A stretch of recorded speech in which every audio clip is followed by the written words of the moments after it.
Established in 1925, Chrysler became a fully fledged corporation only 3 years later, when it incorporated 4 new divisions.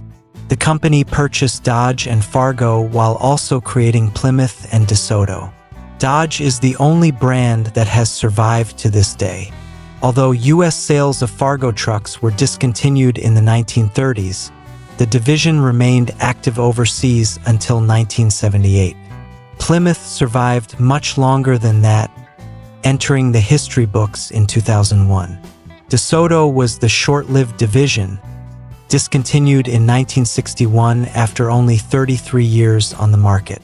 That relatively short timeline, especially when compared with its corporate siblings, has always made DeSoto stand out as something of a ghost brand in American automotive history.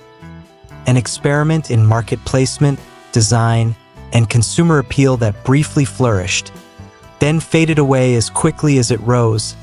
The lesser-known Chrysler brand, DeSoto was created to compete with automakers like Pontiac, Hudson, Studebaker, and Willis in the mid-price class. This was the era when the American automotive landscape was crowded with marques that fought tooth and nail for a slice of the growing middle-class dollar. Initially positioned above Plymouth and below Dodge, DeSoto was moved above the latter in 1933, giving it access to more upscale features and positioning it closer to the aspirational side of Chrysler's hierarchy. The division gained access to Chrysler's streamlined airflow bodies and eventually built one of America's first production models with hidden headlamps in 1942. Such innovations gave DeSoto a distinct flavor, and for a time it was celebrated as a brand that didn't shy away from boldness. For more than 2 decades, DeSoto enjoyed steady sales, carving out a loyal niche of buyers who wanted more than a Plymouth but couldn't quite stretch to a Chrysler. However, the brand's fortunes were closely tied to the overall health of the American car market, and by the late 1950s, things began to unravel. DeSoto was a successful brand until the 1958 economic downturn hurt sales of mid-priced automobiles. This was the recession that put tremendous pressure on car makers. Sales dropped by a whopping 60% compared to the previous year and continued to slide in 1959. Rumors that Chrysler would discontinue DeSoto were confirmed in late 1960, and by the time 1961 rolled around, the writing was on the wall. The 1961 model year was the division's final appearance in showrooms, and it was a swan song that went largely unnoticed by the public. The company dropped all series designations that year, with its cars simply called 1961 DeSoto.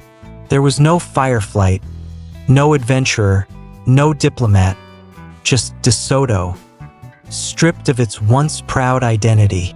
The lineup included only 2-door and 4-door hardtop models. Production started in August and came to a halt in late November, an abbreviated schedule that underscored Chrysler's lack of enthusiasm for sustaining the brand. Records show that only 3,034 vehicles were assembled, making the 1961 DeSoto the rarest of the bunch. For comparison, Pontiac produced over 400,000 vehicles that same year. In that context, the 1961 DeSoto wasn't just rare. It was a whisper against a marketplace filled with Shouts Point, one of only 2,023 4-door hardtops produced for 1961. The car we are focusing on today spent a whopping 30 years in storage. That's enough time to turn a steel-bodied American classic into a flaky rust bucket.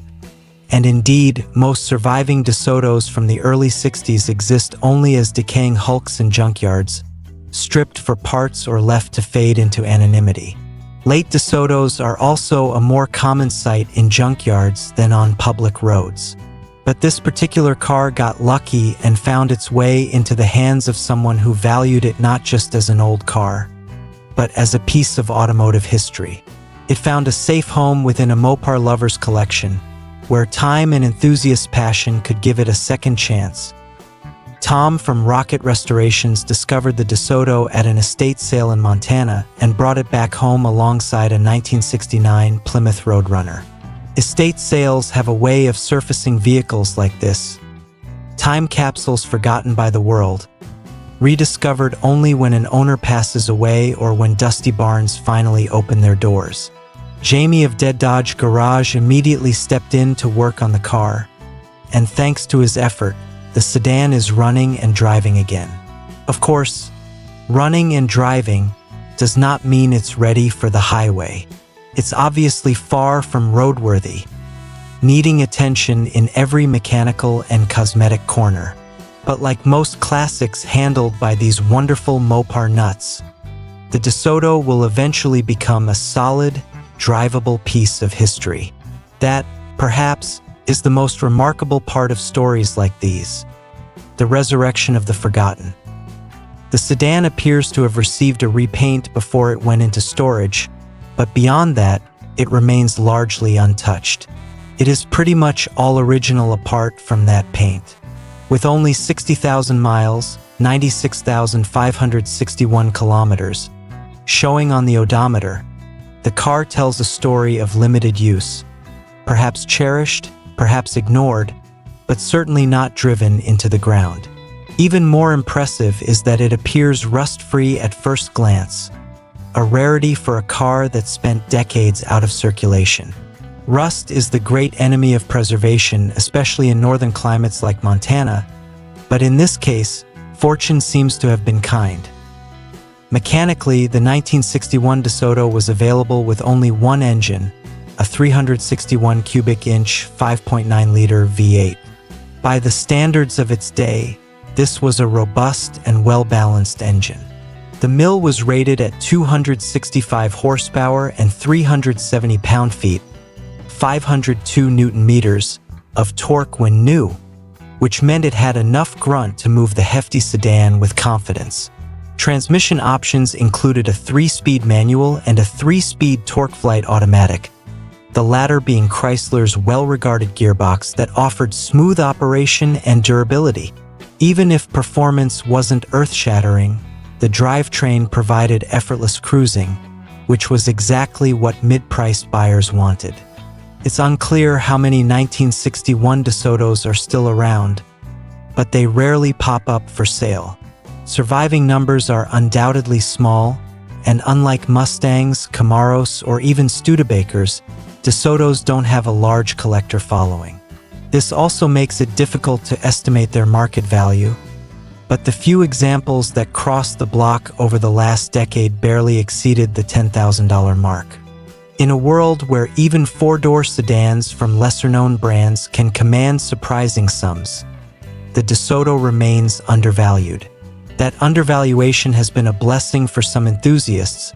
It means a unique and historically significant piece of American automotive history can be had for less than the price of a new economy car. But while they may be cheap and undesirable to the broader market, the 1961 DeSotos are definitely worth saving for their last-of-a-breed status. Much more so when they're not plagued by rust or missing key components, like this four-door hardtop. In the world of automotive collecting, last-year models often carry a mystique of their own. But when that last year also represents the end of an entire brand, the rarity becomes even more poignant. Owning a 1961 DeSoto is not just about having a car. It's about holding on to the bookend of a story. To appreciate the true weight of that story, one must consider the broader cultural and industrial context of the time. In the early 1960s, America was shifting gears in more ways than one. The economy was still recovering from late 1950s setbacks, and the automotive industry was consolidating. Brands that had once seemed invincible were falling by the wayside. Hudson, Packard, Nash, all gone by the turn of the decade. Consumers were becoming increasingly brand conscious, and the big three were tightening their offerings. Chrysler no longer saw the need for a mid-priced brand like DeSoto when Dodge could stretch upward and Plymouth could stretch downward to cover the same ground. Moreover, the design language of cars was changing rapidly. The flamboyant tail fins of the late 1950s were giving way to cleaner, more restrained lines. DeSoto, with its bold designs and emphasis on standing out, suddenly felt out of step. The 1961 model, while handsome in its own right, carried none of the firepower needed to compete with Pontiac's performance-driven image or the rock-solid loyalty that Buick commanded. It was a car caught in a cultural transition, doomed not because of what it was, but because of what the marketplace was becoming. When viewed today, however, that same awkwardness becomes a charm. The 1961 DeSoto is a rare snapshot of an automaker grappling with identity, producing a car that was essentially a Chrysler Windsor with different badges and trim. Collectors who own one know they are in possession of an artifact that cannot be replicated. Every nut and bolt carries with it the story of Chrysler's indecision and the marketplace's cold efficiency. And yet, when restored, these cars have a presence that no modern vehicle can replicate. Their long hoods, sweeping lines, and chrome flourishes speak to an age when cars were rolling statements of personality. Restoration projects like the Montana DeSoto present unique challenges. Parts availability is scarce, given the brand's short lifespan and low production numbers. Enthusiasts must often rely on scavenging parts from other Chrysler products of the era or fabricating what they cannot find. Interior trim, dashboard pieces, and exterior chrome are especially difficult to source. Yet, this difficulty is part of the appeal. To restore a DeSoto is to engage in a labor of love, an act of defiance against obsolescence. And what of driving such a car once restored? Behind the wheel of a 1961 DeSoto, one enters a world far removed from modern motoring.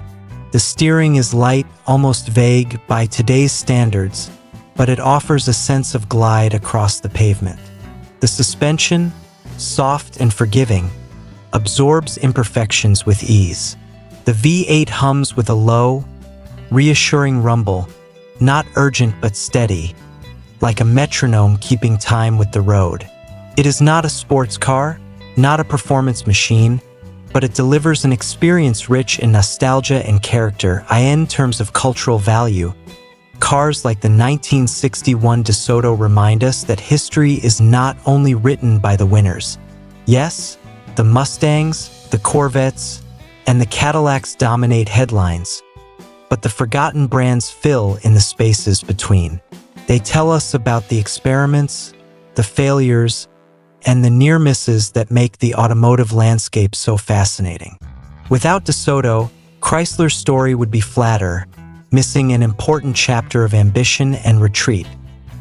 Collectors who gravitate toward DeSotos often do so not for investment, but for passion. They enjoy the puzzled looks when they explain what they drive. They enjoy the process of teaching younger enthusiasts about a brand that no longer exists. They embrace the rarity not for exclusivity, but for connection. At a car show, a DeSoto draws fewer crowds than a Mustang, but those who stop to look linger longer, intrigued by the badge and curious about the story. And so we return to this particular four-door hardtop, once lost in storage, now on its path to resurrection.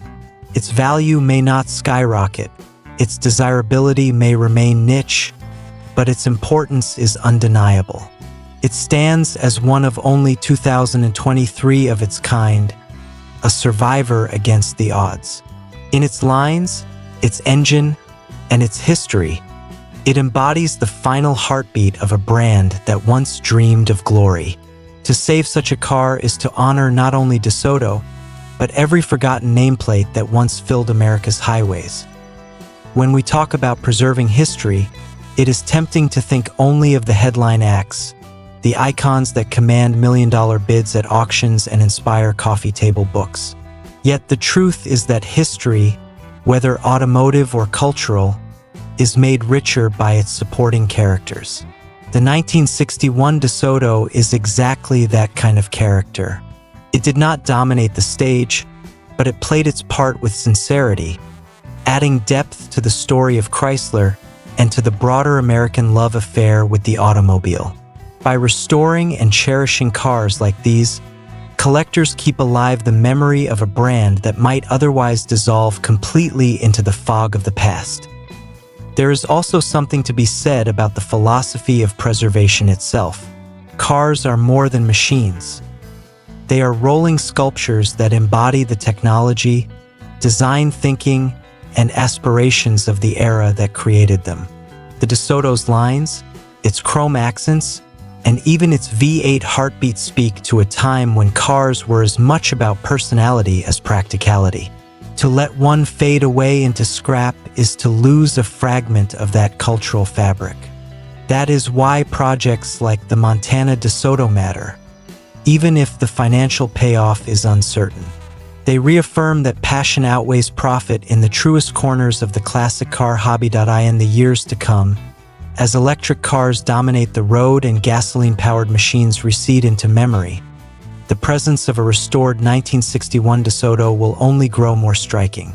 Imagine, decades from now, the sight of a gleaming four-door hardtop, painted in period hues, its carbureted V8 rumbling at idle. To younger generations raised on silent, software-driven transportation, such a car will feel like a time machine, offering not just a glimpse of the past, but a sensory immersion in it. The smell of fuel, the softness of the bench seat, the click of chrome-trimmed switches. These experiences cannot be digitized or simulated. They must be preserved in steel, glass, and rubber, and they must be driven to be understood. Ultimately, the story of the DeSoto is not one of failure but of transition. It represents an industry in motion, a brand caught in the shifting tides of consumer preference, economic pressure, and corporate strategy. Its end was not a tragedy so much as an inevitability, but the cars that remain ensure that the name lives on. Each restored example is an act of defiance against time, a reminder that even the quietest voices in history deserve to be heard. And for those lucky enough to own one, a 1961 DeSoto is more than just transportation.